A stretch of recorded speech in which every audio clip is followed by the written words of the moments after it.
Bonjour à tous. Frontaliers, santé, accessibilité, activités signées et festivités annulées, tout cela ça rime et c'est au programme aujourd'hui sur Mosaïque Cristal, résumé en images. La municipalité de Rohrbach-les-Bitches a mis des locaux à disposition du comité de défense des travailleurs frontaliers de Moselle. Une nouvelle permanence hebdomadaire est mise en place à la mairie. Elle sera ouverte au public tous les jeudis après-midi de 16h à 18h. Le CHR Metz-Thionville a lancé une nouvelle formation d'élèves infirmiers et infirmières le 8 février. Le projet a été monté depuis octobre dernier en association avec le Conseil régional et l'ARS. Avec cette promotion et celle de septembre dernier, 160 élèves supplémentaires sont formés au sein des IFSI du CHR Metz-Thionville cette année. Depuis le mois de janvier, les services de la région Grand Est sont accessibles aux sourds et aux malentendants grâce à l'application Axéo. Cette application est disponible sur ordinateur, téléphone et tablette. Il suffit de lancer l'appel pour avoir accès à un interprète ou au transcripteur. Elle permet aussi de trouver les entreprises et administrations qui proposent ce service. Les sourds et les malentendants ne sont pas aidés depuis que le port du masque est devenu obligatoire. Ils ne peuvent plus lire sur les lèvres et ont beaucoup de mal à communiquer avec quelqu'un qui ne maîtrise pas la langue des signes. Les masques transparents pourraient aider, mais ils ne sont utilisés que très rarement. Le Fat Bike électrique est arrivé à Gérardmer. C'est un vélo à assistance électrique avec des pneus surdimensionnés qui ont une basse pression, ce qui permet d'avoir une bonne stabilité. Il permet de s'amuser en découvrant les paysages enneigés des Vosges.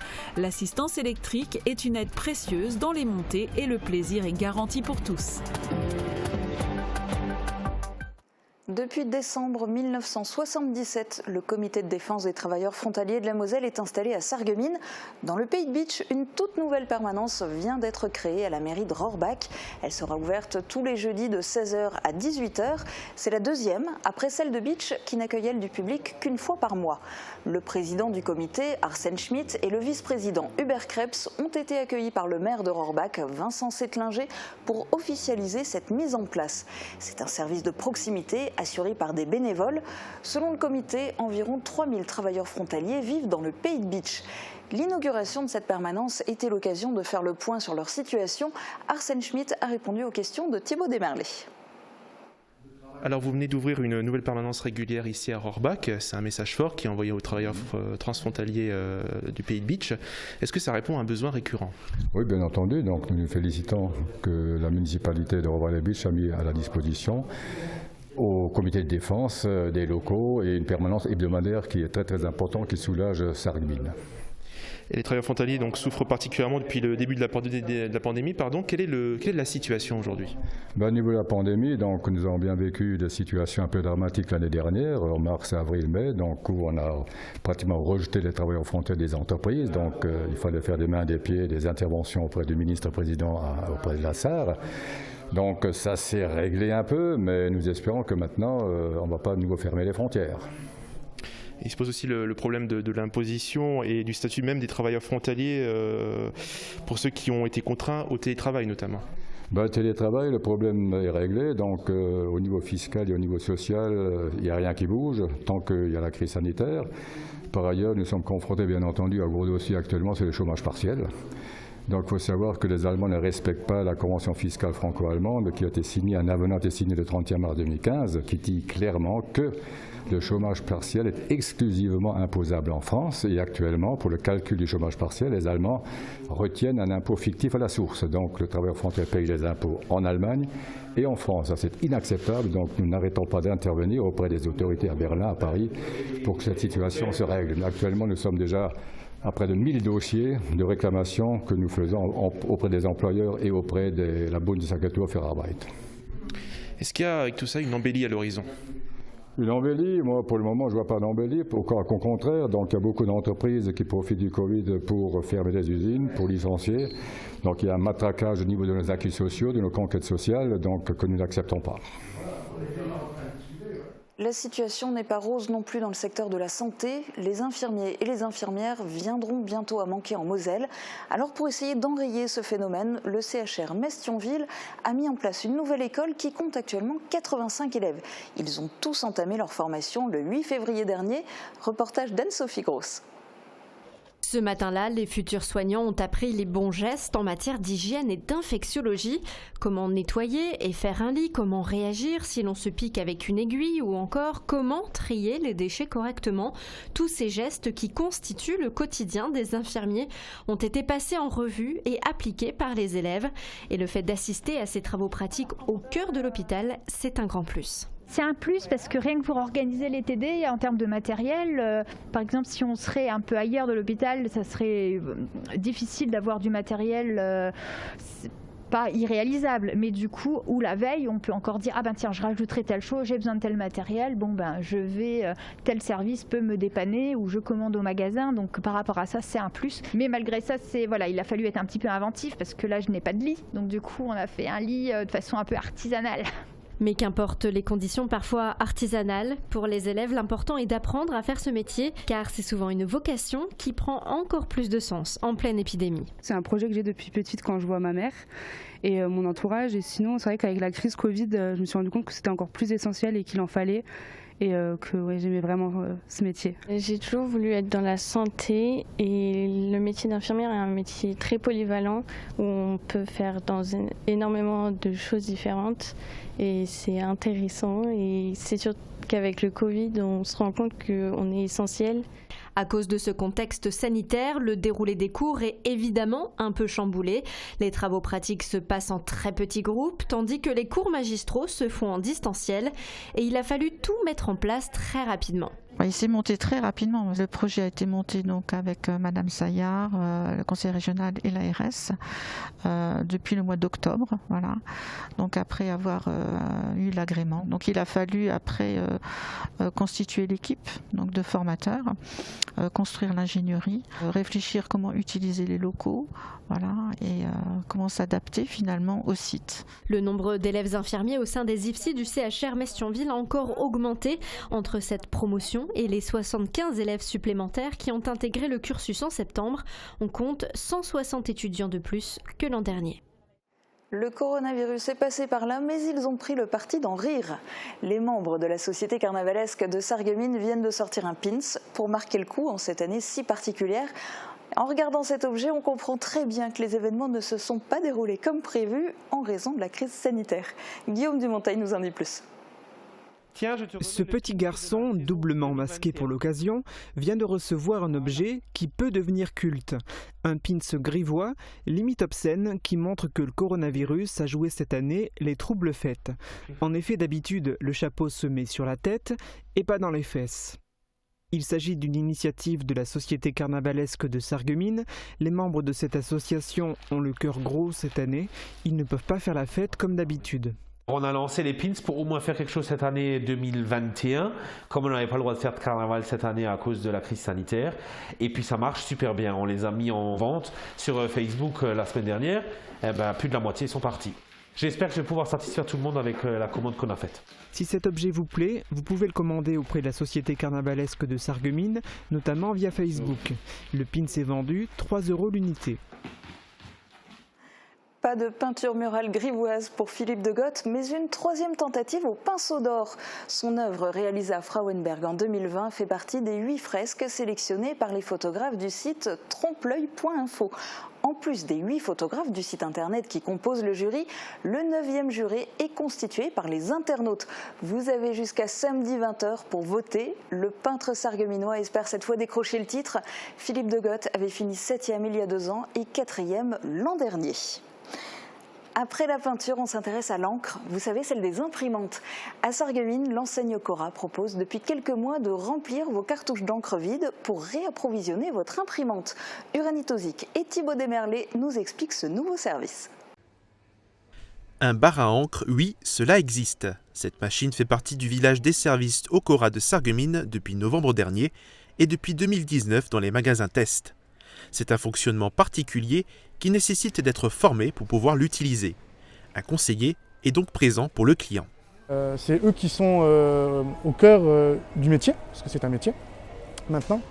Et donc les clients adhèrent, ils aiment retrouver un peu de contact avec un vendeur. Est-ce que cela rencontre du succès ?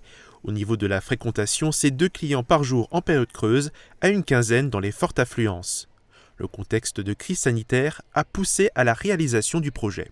Effectivement, en 2020, à cause de la crise Covid et les ruptures en matériel informatique et consommable informatique, dont les cartouches en faisaient partie, on a vu l'explosion du bar à encre. La consommation a augmenté. Qu'en pensent les principaux intéressés sur ce nouveau service? C'est très bien, déjà par rapport au prix, et puis ça va, c'est rapide, hein. C'est la moitié du prix, alors il n'y a pas photo, quoi. Et vous l'utilisez fréquemment?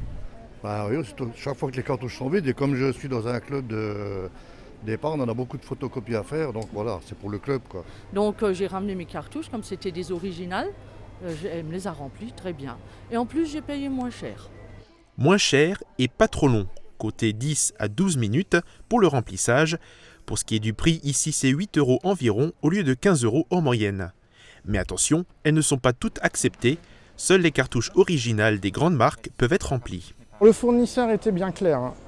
Pour préserver le matériel et le service client, l'encre est de qualité équivalente aux encres originales. Elles ne sont pas brevetées, mais de qualité équivalente. Et vous ne pouvez la recharger que 4 fois pour garder une qualité optimale et ne pas endommager l'imprimante. L'équipe du Cora a pour but d'avoir entre 10 et 15 remplissages par jour. Alors de manière générale, la vente en vrac est-elle une tendance ou non? Notre équipe a interrogé des clients sur ce mode de consommation. Alors il y a une tendance en ce moment, c'est la vente en vrac qui est proposée dans certains magasins spécialisés et grandes surfaces. Est-ce que vous avez déjà acheté en vrac et qu'est-ce que vous en pensez? Oui, j'ai déjà acheté en vrac et je trouve que c'est très bien. C'est un geste écologique et c'est vrai qu'il faudrait avoir maintenant beaucoup plus de réflexes à ce niveau-là. Franchement, c'est pas mon truc déjà. Et vous pensez qu'il y a des avantages par rapport à... Non, je crois pas. Je crois pas qu'il y en a plus. Moi j'achète parce qu'il me faut le produit, voilà, c'est tout. Pas spécialement parce que j'ai pas tellement l'occasion, puis au Cora, là, je l'ai pas vraiment vu. Il y a d'autres magasins qui le font, mais bon, ici non. Et vous en pensez quoi de la vente en vrac? C'est pas mal, je trouve, hein, parce que par rapport surtout à tous les... pour mettre dans les poubelles, là, tous les trucs, là, alors que là, ça fait beaucoup moins de déchets, quoi. Je ne suis pas une adepte, et puis ce que j'en pense, rien de spécial. C'est bien parce qu'on peut choisir, on peut prendre que par la quantité qu'on a besoin, quoi. Voilà. Dans un instant, on fait un focus sur les sourds et malentendants. Alors désolé, je l'aurais bien dit en langue des signes, malheureusement je ne maîtrise pas du tout. Mais vous allez voir que des solutions existent et puis on s'évadera ensuite à vélo sur la neige, mais dans les Vosges, car il n'y a évidemment pas de neige à l'horizon vers ici. Voici les prévisions de Météo France pour demain. La météo vous est présentée par le Crédit Mutuel. Une banque qui appartient à ses clients, ça change tout. Protégez et mettez en lumière votre maison avec toutes les nuances de crépi proposées par Modèle Habitat.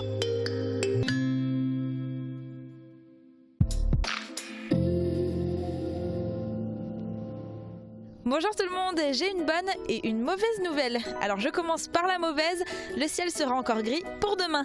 Mais la bonne, c'est que ce sera la dernière journée de grisaille avant une belle semaine ensoleillée.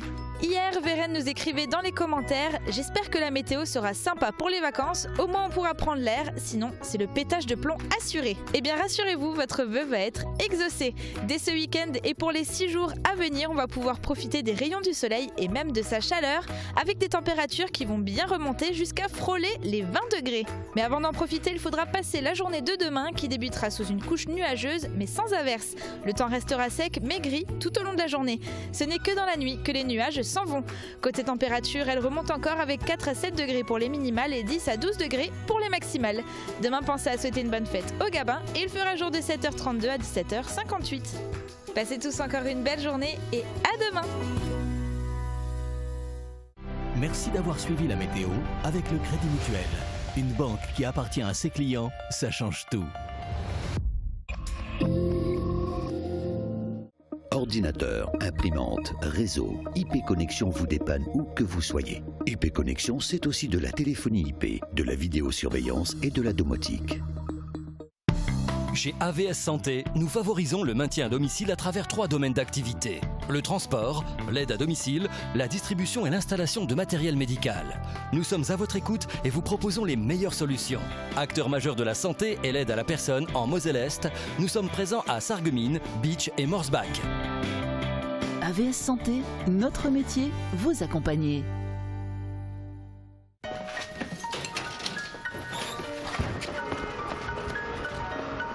Enfiler un uniforme. Ou pas.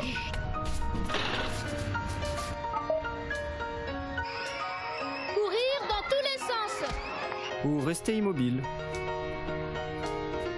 Faire des gestes maîtrisés. Ou un peu moins maîtrisé. Se coucher tard. Se lever tôt. Savoir viser. Très bien visé. Fermer plus tôt. Ouvrir plus grand. Porter un masque. Vraiment le porter.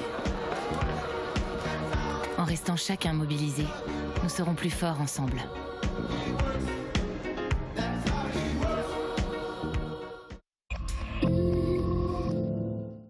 Nous en avons tous pris l'habitude, porter un masque quand on sort, à quelques petits désagréments près, ne rend pas la vie plus compliquée. Mais nous, ce sont les entendants, car pour les sourds et les malentendants, c'est une autre histoire. Thomas Drouin a rencontré Charlotte et Maxime. Alors certes, le masque les protège, mais il leur rend aussi la vie beaucoup plus compliquée. Regardez. Comme vous le voyez, Charlotte et Maxime sont en grande conversation. Tous deux malentendants, c'est en langue des signes qu'ils communiquent entre eux. Néanmoins, tout se complique lorsqu'il s'agit d'interagir avec quelqu'un ne maîtrisant pas cette langue. La faute au coronavirus et plus particulièrement au masque que tout un chacun porte désormais. Car pour eux, le port du masque obligatoire est plus qu'un geste barrière, c'est une barrière tout court. C'est difficile de parler avec les personnes. Quand ils ont un masque, on ne voit pas la bouche, ni ta tête, on ne sait pas ce qu'il veut dire. Ça nous coince. Lorsque je rencontre un entendant, je ne comprends pas ce qu'il dit à cause de son masque. Je ne peux pas lire sur les lèvres. Je lui demande d'enlever son masque pour voir ses lèvres ou ses expressions, mais certaines personnes ne veulent pas. Ils ont peur du Covid, je comprends ça. Donc il faut soit un portable, soit une feuille.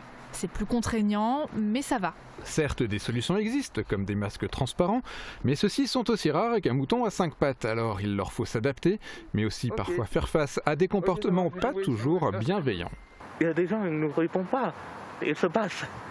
Et il y a des gens qui font des efforts. Et c'est pas tous les jours. En France, les associations estiment le nombre de sourds à 300 000. Autant de personnes pour lesquelles ce sera une véritable délivrance de pouvoir, un jour, tomber le masque. Mais même sans masque, l'accessibilité aux services de nombreuses administrations ou entreprises est souvent très compliquée pour les sourds et malentendants, que ce soit in situ ou par téléphone. Alors pour remédier à ce problème, la région Grand Est s'est équipée d'une nouvelle application ACO. On a voulu en savoir un peu plus sur son fonctionnement. Depuis janvier, les services de la région Grand Est sont entièrement accessibles aux personnes sourdes et malentendantes, que ce soit sur place ou par téléphone. Cela se passe grâce à une application disponible sur ordinateur, téléphone et tablette, son nom ACO. Une application qui permet l'accès soit à une visio-interprétation en langue des signes française, soit à une transcription instantanée de la parole, ou encore à un visio-codage en langue française parlée complétée. Concrètement, une fois l'application installée, il est possible de trouver les entreprises et administrations proposant ce service grâce à une recherche habituelle ou une recherche de logo, ou bien encore en passant par une carte, par exemple ici à Sarreguemines. Que ce soit pour un appel téléphonique ou une conversation sur place, il suffit de lancer l'appel pour avoir accès à l'interprète ou au transcripteur.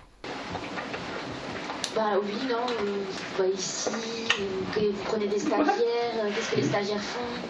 Bah moi par exemple je suis stagiaire au niveau de mon travail, ça se passe très bien, on m'a bien expliqué comment on fait les choses, comment on fait un montage comment on filme par exemple, est-ce qu'on va filmer, comment on va interviewer une personne. En fait, c'est toutes ces choses-là, toutes ces choses techniques que j'ai apprises. Du coup, c'était très intéressant. Ce n'est pas facile de joindre différents services comme Pôle emploi, la CAF. C'est même impossible. Il faut toujours demander de l'aide à une personne entendante. Je perds du temps. Avec l'application ACO qui permet d'accéder directement à ces services, sans l'aide de personne, grâce à des interprètes, c'est pratique, c'est rapide. La communication est meilleure. Ça me sauve la vie et je gagne du temps. C'est essentiel pour moi d'avoir des interprètes pour aller plus vite et aussi pour éviter les malentendus. Car sans interprète, les malentendus sont fréquents. Il faut toujours écrire sur une feuille ou sur un portable. C'est pas cool, c'est long. Avec un interprète, c'est beaucoup plus clair, plus précis. Comme la région Grand Est, de plus en plus d'administrations et d'entreprises se tournent vers cette application, par obligation légale ou bien par démarche volontaire. Un accroissement de la demande qui met en lumière une autre problématique au niveau national, le manque d'interprètes en langue des signes. Oui, mais c'était à la base, c'était pour des petits, pour des enfants. Voici maintenant quelqu'un qui parle à l'oreille des chevaux, ou plutôt qui soigne leurs dents. Car oui, pour les chevaux aussi, un entretien annuel chez le dentiste est indispensable. Un rendez-vous d'autant plus important quand on sait que les dents des chevaux poussent en continu et risquent, en s'usant, de former des pointes qui viendront par la suite blesser l'intérieur de la bouche de l'animal. Christine Paulin pratique ce métier depuis maintenant une douzaine d'années et elle a fait le déplacement d'Alsace pour contrôler les dents d'une dizaine de chevaux d'une écurie de Tédin. Reportage d'Émilie Capodici.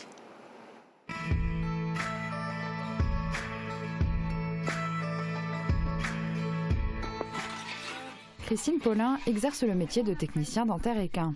Elle est venue d'Alsace en ce mardi matin pour entretenir la dentition d'une dizaine de chevaux dans cette écurie de Tédin. Biologiste de formation et après avoir passé 23 ans dans l'industrie pharmaceutique, Christine s'est reconvertie au métier de dentiste équin il y a une douzaine d'années. Il y a quelques années, j'ai un de mes chevaux qui a présenté des difficultés pour s'alimenter et du coup j'ai dû faire appel à un dentiste équin. Et j'ai trouvé le métier intéressant, je me suis renseignée et puis voilà, j'ai changé de vie, changé de métier pour faire ce métier de dentiste. Avec des dents qui poussent de 3 à 5 mm par an, autant dire qu'il s'agit pour le cheval d'un rendez-vous indispensable. Il est recommandé de faire voir les dents de son cheval en moyenne une fois par an, ne serait-ce que pour contrôler que tout va bien. Parce que les équidés, les chevaux donc en particulier, sont ce qu'on appelle des ipsodontes, c'est-à-dire qu'ils ont des dents à croissance continue. Cette croissance est compensée par une usure de la table dentaire lors de la mastication. Il se forme par ce processus des pointes d'émail au niveau des dents, sur les bords extérieurs des dents supérieures et le long de la langue sur les dents inférieures, qui sont très coupantes et qui peuvent donc à terme gêner la mastication, donc la bonne digestion du cheval, avec tout ce que ça implique de problèmes digestifs derrière. Et puis pour les chevaux qui travaillent, forcément ça présente un inconfort majeur, ces pointes d'émail, si ce n'est pas entretenu, lorsqu'on met le filet, puisque le filet, les montants viennent appuyer les joues sur ces pointes, par exemple, puisque la langue aussi est tout le temps en mouvement dans la bouche quand le cheval travaille, donc elle se coupe en permanence sur ces pointes, et donc on ne peut pas avoir un cheval attentif et léger dans le travail lorsque sa bouche n'est pas entretenue. Et puis on a vu une vieille petite ponette quand même, qui doit avoir 30 ans, où là, on rentre dans un autre souci, puisque le cheval en vieillissant, ou le poney, ou l'âne, comme tous les animaux, même nous, a les dents qui s'usent terriblement, la pousse ne se fait plus, donc ne compense plus l'usure, et on a une absence de dents. Donc les dents sont rasées au ras de la gencive. Elles peuvent se déchausser, tomber, c'était le cas de cette petite ponette, à qui il manquait donc une dent. Et là, après, on va avoir des difficultés pour s'alimenter qui vont apparaître et il va falloir adapter l'alimentation. Donc, c'est très important, effectivement, d'avoir au moins contact annuel avec un dentiste, ne serait-ce que pour avoir des conseils pour savoir bien alimenter son cheval, pour pas qu'il perde des tas et qu'il ait une belle vie. Pour eux comme pour nous, le passage du dentiste, bien que nécessaire, est souvent un peu redouté. C'est variable. Vous avez eu un échantillon. La plupart sont très gentils. Bizarrement, alors que c'est un soin qu'on fait au mieux une fois par an, pour certains, on va le faire une fois dans leur vie parce que voilà, les gens n'étaient pas au courant ou voilà, ne voulaient pas le faire, bref. Et la plupart du temps, ils se laissent faire de bonne grâce, on va dire. On remue un petit peu, mais sans trop gêner le fait de pouvoir travailler sur leurs dents. Voilà. Après, de temps en temps, il y en a qui ne veulent pas. Donc là, il faut avoir recours à l'aide d'un vétérinaire pour donner un tranquillisant et puis pouvoir travailler dans le calme et en travaillant correctement et surtout sans prendre de risques. Une reconversion vers un métier plutôt atypique, mais dans lequel Christine s'épanouit chaque jour au contact des chevaux.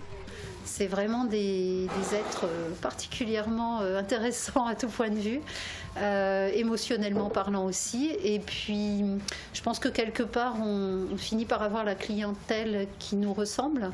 Donc, j'ai très souvent de très belles rencontres avec les gens que je croise. Et voilà, c'est un tout, je me fais plaisir. On change complètement d'univers, on est à la veille des vacances scolaires, vous vous apprêtez peut-être à partir en montagne. Avec les remontées mécaniques à l'arrêt, c'est l'occasion de découvrir de nouvelles activités et pourquoi pas du vélo sur la neige. Le fat bike à assistance électrique se répand, il a fait son apparition à Gérardmer. Marie-Danielle Rokowitz et Hélène Leplat vous le font découvrir en images avant d'avoir peut-être l'occasion de le pratiquer vous-même. Là on a un beau vélo bien musculaire, nous ce qu'on veut c'est le mettre en mode mobilette. Pour ça on a un petit capteur sur la gauche, donc on essaye d'anticiper. Dès qu'on voit que ça monte un petit peu, on utilise, on clique un petit peu avec notre pouce, comme ça mettra une vitesse de plus en plus facile, tout simplement.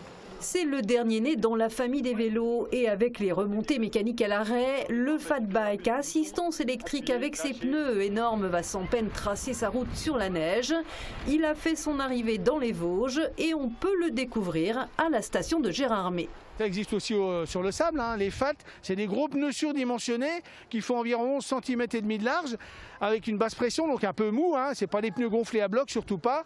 Et puis ça permet d'avoir une bonne stabilité et de pouvoir s'amuser à la fois à la montée, de découvrir le paysage, les richesses du massif des Vosges, et puis à la descente de faire un petit coup de fun tranquillou, quoi.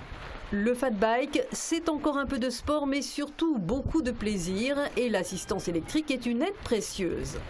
Il faut le temps d'adaptation hein, quand même, mais non, franchement ça se fait facilement. Changer les vitesses, mettre le turbo, faut bien régler les deux pour vraiment être dans le confort. On est bien stable avec les pneus, c'est sympa, ça freine bien et ça monte super bien aussi. L'assistance électrique fonctionne vraiment très bien. Alors vous aviez déjà fait du fat bike ? Oui, une fois mais pas électrique. Donc c'était de l'autre côté de l'Atlantique, au Québec. Les espaces sont un peu moins grands dans les Vosges, mais le massif se prête bien à cette discipline avec ses pentes douces, certes plus faciles à pratiquer sur une neige compacte que dans la poudreuse. Alors Laurent et son équipe proposent des circuits sur des pistes damées. Ça reste du vélo électrique, mais il faut quand même avoir un minimum de conditions physiques. Vous avez bien vu, on fait quand même un peu de montée au départ, après on est sur un petit plateau et ensuite on finit par une petite descente sur les pistes de ski, donc ça fait un petit peu tout, ça fait vraiment le taf et puis on a un petit panorama aussi, donc c'est sympa. Et ce 4x4 des vélos est à l'aise partout et par tous les temps, alors il a de beaux jours devant lui. C'est la première fois qu'on fait du fight bike sur le massif des Vosges. Assistance électrique, c'est pour faire du 4 saisons tout simplement. Donc là, il y a de la neige, il n'y en avait pas, on pourrait quand même faire l'activité et proposer une alternative pour les vacanciers qui viennent à Gérardmer ou dans les Hauts-de-Vosges. Et pour son premier hiver dans les Vosges, ils sont nombreux à vouloir l'essayer. Le fat bike électrique sur neige marquera, c'est sûr, de son empreinte ses vacances de février. Et n'hésitez pas à nous faire parvenir vos photos et vos vidéos. Et je vous lance un défi, envoyez-nous suffisamment d'images pour illustrer la météo de la semaine prochaine. De belles séquences de vos activités préférées. On espère que vous avez l'occasion de les pratiquer. Vous pouvez nous les envoyer par mail à contact@mosaic-cristal.tv ou via notre page Facebook. Et évidemment, on compte sur vous. Très bonne journée à tous.